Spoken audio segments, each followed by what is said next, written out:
Gregorian நாட்காட்டியில் நூற்றாண்டு கடைசி நெட்டாண்டு அல்லது பொதுவாக நூற்றாண்டு நெட்டாண்டு என்பது 400ஆல் சரியாக வகுக்கப்படும் ஆண்டை குறிக்கும். ஏனைய நெட்டாண்டுகளைப் போன்று இந்த ஆண்டின் பிப்ரவரி மாதத்தில் 29 நாட்கள் இருக்கும். 400ஆல் சரியாக வகுக்கப்படாத நூற்றாண்டு கடைசி ஆண்டுகள் சாதாரண ஆண்டுகள் ஆகும். எடுத்துக்காட்டாக 2000, 2400 ஆகிய ஆண்டுகள் நூற்றாண்டு நெட்டாண்டுகளாக இருக்கும். இவை சரியாக 366 நாட்களை கொண்டிருக்கும். அதே வேளையில் 4ஆல் வகுக்கப்படக்கூடிய ஆனால் 400ஆல் வகுப்படாத 1800, 1900, 2100, 2200, 2300, 2500 ஆகியன 365 நாட்களை கொண்ட சாதாரண ஆண்டுகளாக இருக்கும். நூற்றாண்டு கடைசி நெட்டாண்டு எப்போதும் ஒரு சனிக்கிழமையிலேயே ஆரம்பிக்கும். இதனால் அவ்வாண்டின் பிப்ரவரி 29 எப்போதும் ஒரு செவ்வாய்க்கிழமையாக இருக்கும். பிப்ரவரி 29 அல்லது லீப் நாள் என்பது கிரிகோரியன் ஆண்டில் நெட்டாண்டு ஒன்றின் 60வது நாளாகும். ஆண்டு முடிவிற்கு மேலும் 306 நாட்கள் உள்ளன. ஆண்டுகளுக்கு ஒருமுறை 4ஆல் வகுப்பு 2016, 2020, 2024 போன்ற ஆண்டுகளில் மட்டுமே வருகிறது. கிரிகோரியன் நாட்காட்டி உட்பட சூரியனை சுற்றி வரும் புவியின் சுழற்சியை அடிப்படையாக கொண்ட பெரும்பாலான சூரிய நாட்காட்டிகளில் லீப் நாள் உள்ளது. சந்திரனின் பிறைகளை அடிப்படையாக கொண்ட சூரிய சந்திர நாட்காட்டிகளில் லீப் அல்லது இடை செருகப்பட்ட மாதம் சேர்க்கப்படுகிறது. லீப் நாளை கொண்டிருக்கும் ஆண்டு நெட்டாண்டு என அழைக்கப்படுகிறது. கிரிகோரியன் நாட்காட்டியில் 100ஆல் வகுப்படும் ஆண்டுகள் லீப் நாளை கொண்டிருப்பதில்லை. ஆனால் 400ஆல் வகுப்படும் ஆண்டுகளில் லீப் நாள் வருகிறது. 1700, 1800, 1900, 2100 போன்றவை நெட்டாண்டுகள் அல்ல, அவை சாதாரண ஆண்டுகள் ஆகும். ஆனால் 1600, 2000, 2400 ஆகியன நெட்டாண்டுகள் ஆகும். சீன நாட்காட்டியில் பிப்ரவரி 29ஆம் நாள் குரங்கு, டிராகன், எலி ஆகிய ஆண்டுகளில் மட்டுமே வருகிறது. பூமி சூரியனை முழுமையாக சுற்றி வருவதற்கு 365 நாட்களும் மேலதிகமாக கிட்டத்தட்ட 6 மணித்தியாலங்கள் அதிகமாக எடுப்பதால் லீப் நாள் சேர்க்கப்படுகிறது. மேலதிகமான இந்த 24 மணித்தியாலங்கள் ஒவ்வொரு 4 ஆண்டுகளுக்கு ஒருமுறை சேர்க்கப்பட்டு மேலதிக ஒரு முழுமையான நாள் சூரியனின் தோற்ற நிலைக்கு ஏதுவாக நாட்காட்டிகளில் சேர்க்கப்படுகிறது.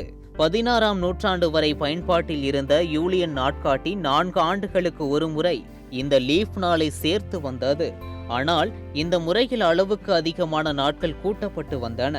எனினும் சூரிய ஆண்டு உண்மையில் 365 நாட்கள் 6 மணி தியாலங்களை விட சிறிது குறைவாகும்.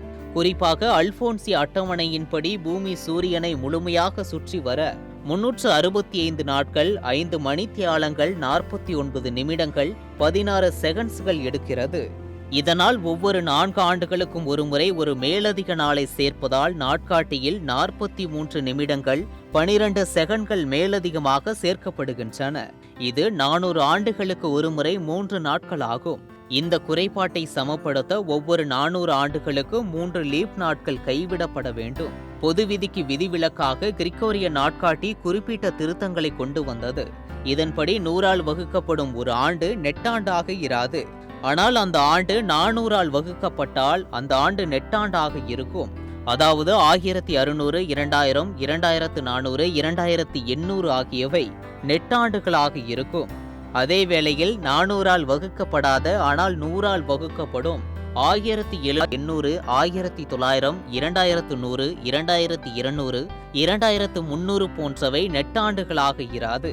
கிரிகோரியன் நாட்காட்டி ஒரு சராசரி ஆண்டை அளிக்கிறது. இது தற்போது புவியின் வருடாந்தர சுழற்சி காலத்தை பழைய யூலியன் நாட்காட்டியை விட மிக நெருக்கமாக கணிக்கிறது. இதில் ஒவ்வொரு 4வது ஆண்டும் ஒரு நெட்டாண்டு ஆகும். யூலியன் சமன்பாடு பல லீப் நாட்களை சேர்க்கிறது. இதனால் யூலியன் நாட்காட்டி வானியல் பருவங்களை பொறுத்து படிப்படியாக நகர்கிறது. காலப்போக்கில் யூலியன் நாட்காட்டியில் இலைத்துளிர் பருவத்து சமவிரா காலம் போன்ற இயற்கை நிகழ்வுகள் முந்தி ஏற்படத் தொடங்கின. கிரிகோரியன் நாட்காட்டி 1582இல் அறிமுகப்படுத்தப்பட்டது. ஆனாலும் பல்வேறு நாடுகள் பிந்தைய நூற்றாண்டுகளிலேயே தமது நாடுகளில் அறிமுகப்படுத்தின.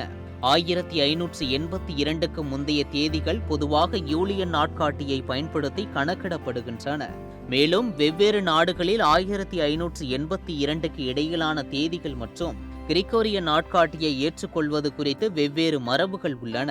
ஒரு மனிதனின் சராசரி வாழ்நாளில் அவன் சந்திக்கும் இந்த லீப் இயர் என சொல்லப்படும் நூற்றாண்டு நெட்டாண்டு எனப்படும் இந்த நாள் 4 வருடத்தில் ஒரு நாள் வரும் எனினும் அதன் பின் ஒரு அறிவியல் நிலைப்பாடு இருப்பதுதான் குறிப்பிடத்தக்கது.